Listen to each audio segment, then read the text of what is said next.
Asato ma satgamaya, tamaso ma jyotirgamaya, mrityurma amritam gamaya.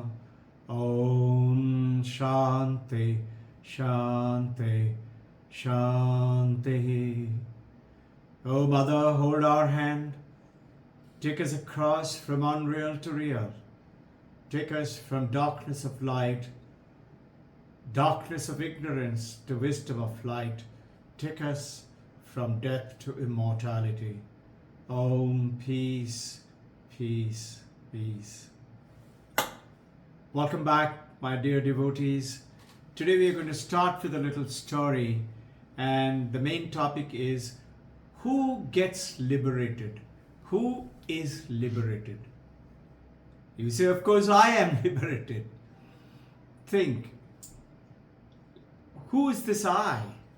The meaning of the I is what we are going to talk about in the conceptual understanding of Advaita Vedanta's view on what you call I. Is what does it mean? It has basically three meanings. But before we get on to that, the interesting meaning of that I is to take it across to, for us, is that because of this illusion of the Maya, remember Kashmiri Shaivism, Shiva is the Purusha and Mother Prakriti is the Mother Kali, is the Maya. And because of the influence of the Maya, the illusion of the power of the Maya, this pure consciousness, Shiva, actually appears as both as Ishvara, as God, and also as Jiva. And this Jiva is you and me. This Jiva is me. And also appears as Ishvara. The interplay, the play between the Ishvara and the Jiva, the play between the Jiva and the Ishvara creates this world. In other words, look at it scientifically. The Jiva is the observer and Ishvara is always present, ever present. Is the supreme Brahman, the consciousness, Sat Chit Ananda. But the Jagat is created by the Jiva and Ishvara. That is, consciousness is the allowing the Jiva to witness the world. Is it getting complicated? Yeah, I have to be conscious to see the world. If I'm unconscious, if I'm in coma, I can't see the world. I may have all my senses working perfectly good, but it is not working because it's not connected with that power supply called the consciousness. Like this light, the computer, the mobile, the microphone, the air conditioner, everything is working, has got different roles to play, different purpose, but different features for function, but all has one thing in common called the electricity. Similarly, all these five senses are taking us out to the world outside to grab the world out and dump it through the brain to the mind for us to receive the world. But these five senses cannot work unless it is powered by the consciousness. Meaning, I have to be conscious. I have to be this Chaitanya. Now, the confusion is arising is because this combination and error between the Chidabhasha and Chit. Complicated? No. Chidabhasha is nothing else but the mind which is powered by the consciousness. My mind, which is, because it is powered by the consciousness, is called Chidabhasha. And Chit is the consciousness. Now, when I am not aware of my consciousness, that I am my consciousness, and notice you and I are using our consciousness all the time, but we are not really aware. All we are aware is what a beautiful rose, what handsome man, what beautiful lady, what wonderful show, how beautiful the mountain snow peaked, the sky is beautiful, blue. What beautiful car and what beautiful building. But we are never realizing that I am seeing it because I am conscious. Are you understanding? That I am unconscious with my consciousness. So, this, unless you have been attending Vedanta classes, you are unaware of the existence of called the pure consciousness. Ask any common man, very few. You ask any common man, any boys and girls, how do you see me? So they will say, meaning? Now, how do you see me? You see me, right? How do you see me? And they will say, with my eyes, with my ears. Not true. You see, you witness, you hear, you touch, you taste, you smell, all the five senses function only because you're conscious.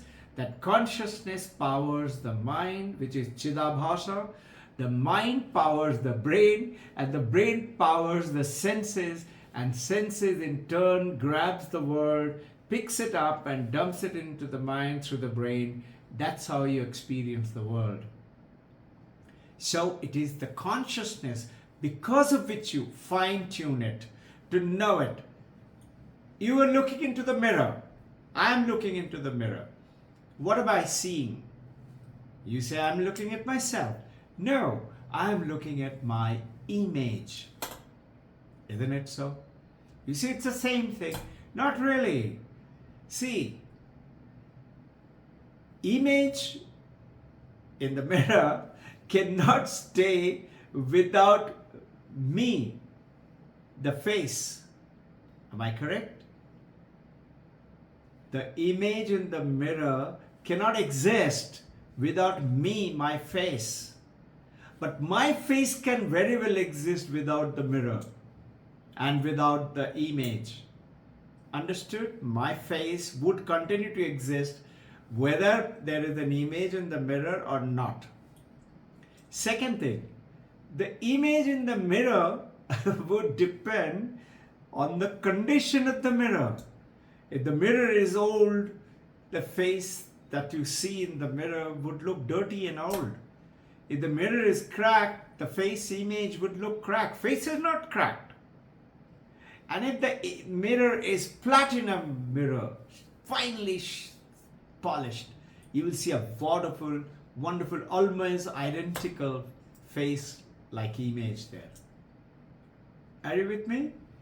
So, the image in the mirror is dependent onto the face. The face is not dependent onto the image. But yes, if I want to see my face in the mirror to beautify myself or to do what work with my face, I need the mirror. Same way, consciousness is not dependent onto the Chidabhasa or the mind powered by the consciousness or the senses or the world. But the world, the brain, the mind, the Chidabhasa is dependent onto the consciousness. A very powerful, let me repeat it. The consciousness, the Chit, is not dependent onto the Chidabhasa, that is the mind powered by the Chit consciousness. I'm repeating to bring absolute clarity on the most powerful concept of the Vedanta from Mandakya Upanishad. And this mind powers then the brain, and brain powers the senses. Sense brings the world, gathers it with its five senses, grabs it, and through the brain dumps it into the mind for me to perceive the world. But that world, that brain, those senses, that mind is dependent onto the Chit in the consciousness. But the consciousness is not dependent onto the mind, onto the brain, on the senses. In other words, Brahman, Ishvara, God is not dependent onto you and I. But you and I are dependent onto the consciousness, Ishvara. Sat Chit Ananda, Taittiriya Upanishad. Recollect now? So, what is this Jiva and what is this Purusha?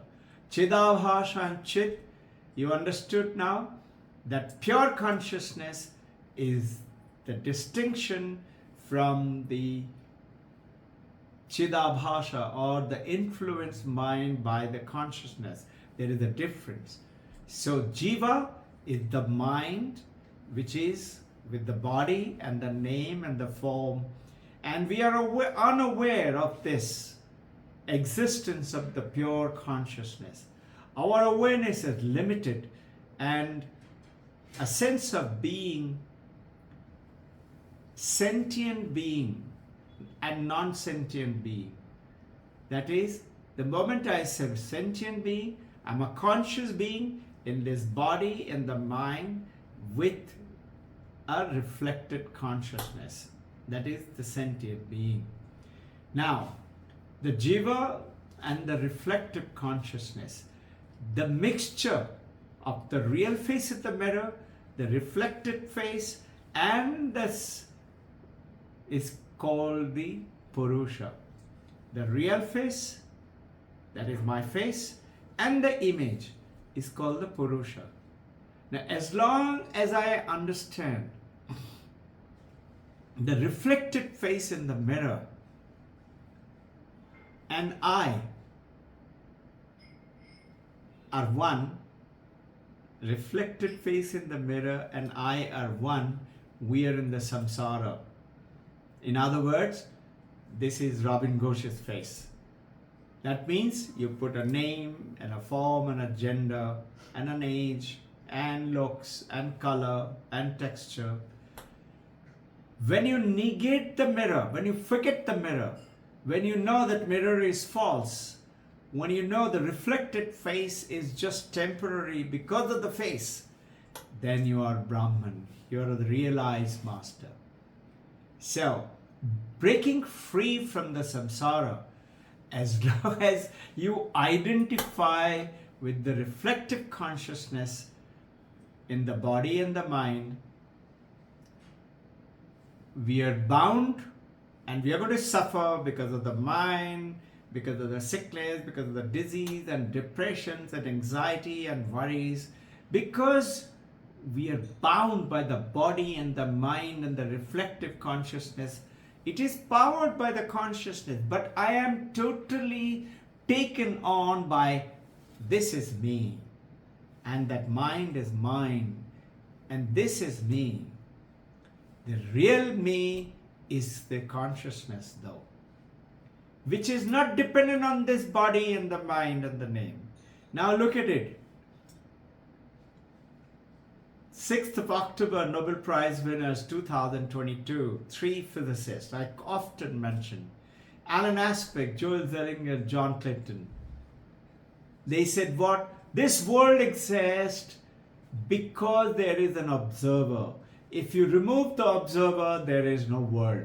In other words, what topic did they get the Nobel Prize? Very interesting, look it up. This world is not locally real. It's the topic.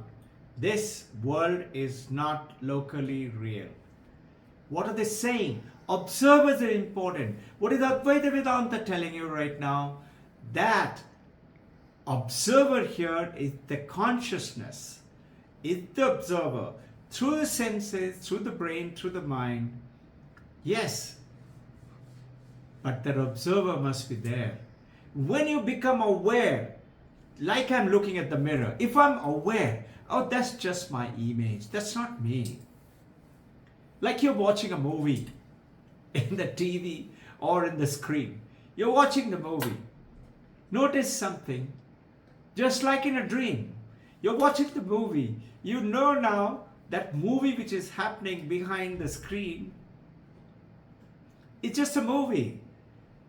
Whether action movie, love series, or documentary, or Jurassic Park, the dinosaur T-Rex is chasing, it's just a movie.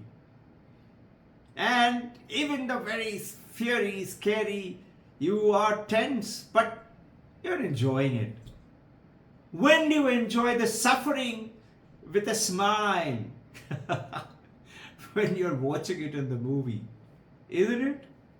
Same way, you had a terrible dream. When you wake up, You do think of it, you feel sad for a moment, but you say, oh, it was only a dream. Imagine you're being chased by a T-Rex or a tiger in the dream, and you wake up sweating, and you say, thank God it was a dream. I used to have in my dream, and you know what? And supposing a crocodile is pulling me into the river, and I'm fighting with the crocodile, and God help, somebody is close by me. They would also get some of the boxes. Many a time. If somebody got scared by my shouting, howling, and tried to wake me up, they would also get a couple of boxes. So, and when I wake up, I would say what? But thank God it was only a dream. When you look into the mirror and say, oh, it was only a dream. Oh, it's only an image. Then you have enlightened yourself from this and call you're liberated. You know. How do you get liberated? What do you have to do? You have to do nothing. What does the wave have to do in the ocean? What does the ocean has to do in the ocean to say, I am water? Nothing. It's only a water. What do you have to do to say, I'm a human being, I'm not a donkey or a monkey? Nothing. You already are. What do you have to do to say, I'm a man or a woman? Nothing. You already are genetically placed. Same way, the liberation comes when you negate this confusion of chit, that is the consciousness. You're fully aware, and chidabhasha, the mind which is influenced by the false negation of this is the body and a mind and a name called Robbin Ghosh. You negate all of them, then you are liberated. The pure consciousness is separated from the reflected image, and you are Brahman. Aham Brahmasmi. So the question from the Sankhya philosophist, they would say, wait a minute, mister. Who is it says, I am Brahman? Is it the Chit, the consciousness says it? You as an Advaita Vedantist says no, because Chit, pure consciousness, cannot say anything. It cannot think, it cannot do, it is pure. The who says it then? Chidabhasha says it. Chidabhasha is the reflective consciousness.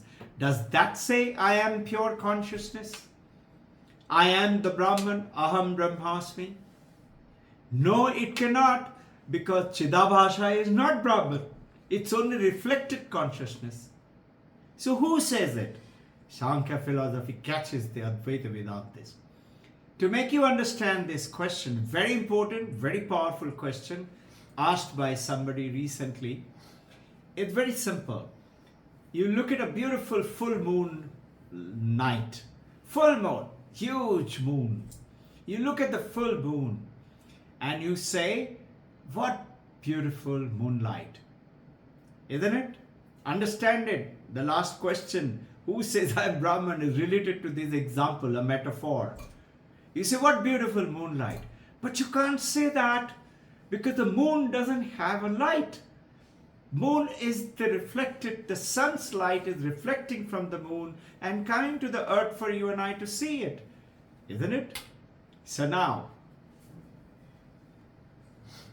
that moonlight is like the mind, which is Chidabhasha, reflected by the sun is here consciousness. Consciousness light in the mind is like the moon reflecting that light onto the earth. Right? And when you look into the moon and say, what beautiful sunlight, you will not hear anybody saying, unless they're enlightened and know Advaita Vedanta, then they will say, what beautiful sunlight, looking, what beautiful moonlight. So, who says I'm Brahman? Actually, it is this reflective consciousness, the mind influenced by the consciousness alone says it. Because it is the consciousness alone is saying it through the mind, through the brain, through the five senses, expressing it. Consciousness is using the mind to express it, because consciousness by itself, it cannot. It uses. So the reflective consciousness, you will say, but just now you said reflective consciousness can't because it is not. That is true. And this is Vedanta. Advaita Vedanta says is nothing wrong in this, because the light of the moon is nothing else but the sun's light. The reflective consciousness powered nothing else by the consciousness. So who says I am Brahman? It is the mind which gets liberated, because the consciousness is ever pure. That's the very powerful statement. And let's deal with it. And coming on the Sunday, I'm going to take you on across with a beautiful Advaita Vedantic story of, let's keep it a secret. Suspense. See you on Sunday. Jai Guru.